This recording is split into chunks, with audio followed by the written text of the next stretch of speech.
Let's talk about Guild. This is book 1 in the Plated Prisoner series. Let me start with my honest first impression. For some reason, I fully believed that this was going to be an adult fantasy, but without a lot of explicit content, at least until we got, somewhere further along. I was wrong. There are people banging by page 5.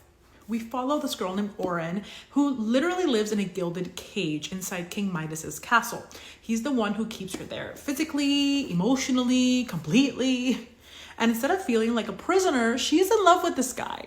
And instead of hating him for doing things with other people right in front of her and for basically calling her an item in the worst possible way, she somehow convinces herself that they're in love. And he does these things because he loves her.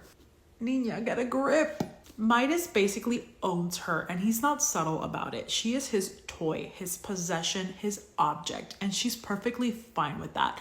She annoyed me the entire time. As the story unfolds, it becomes painfully clear that Oren is suffering from a Stockholm syndrome and is probably a major victim of grooming, TBD. It kind of made me feel bad to sort of hate on her so much because these type of people require some sort of empathy, but as a reader, it's kind of hard to get your mind there. He met when she was essentially a child and he saved her, yet she somehow ends up in a cage. I make it make sense. I'm assuming we'll get a lot more information further down the line, but for now, kind of confused. Also, she's gilded, literally gold, like not metallic, but like her skin, her whole body is just gold from her hair all the way to her toenails. I believe we know that King Midas turned her gilded, but we don't know why he did that. The book doesn't really give us a lot of clarity, and I'm assuming, again, we're gonna get a lot more later. There's one scene that got me really pissed, like throw the book out the shelf pissed. There's a sexual assault scene somewhere in this book, and afterwards the victim just like walks away. I'm like, what do you mean? You just, like, thanks for your business. Like, what do you mean? Like, that part was really tough to get over. Should we not be mad? I was looking around like, hello? Like, I need to file a complaint. Anyway, eventually in the book, things escalate and Oren gets kidnapped and essentially sold. And that's where book 1 ends.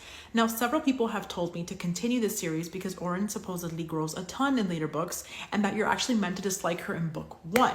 Now, if that was the author's purpose for book 1, like, she did a brilliant job because Oren's an idiot. I downloaded book 2 and right now I'm about 20% through, and I have to say it is a vast improvement from book 1. It reads much better. It's definitely more plot forward, and we're actually getting a lot of information about Oren and her past, which I am very intrigued by. So for sure, so far, you guys have been right.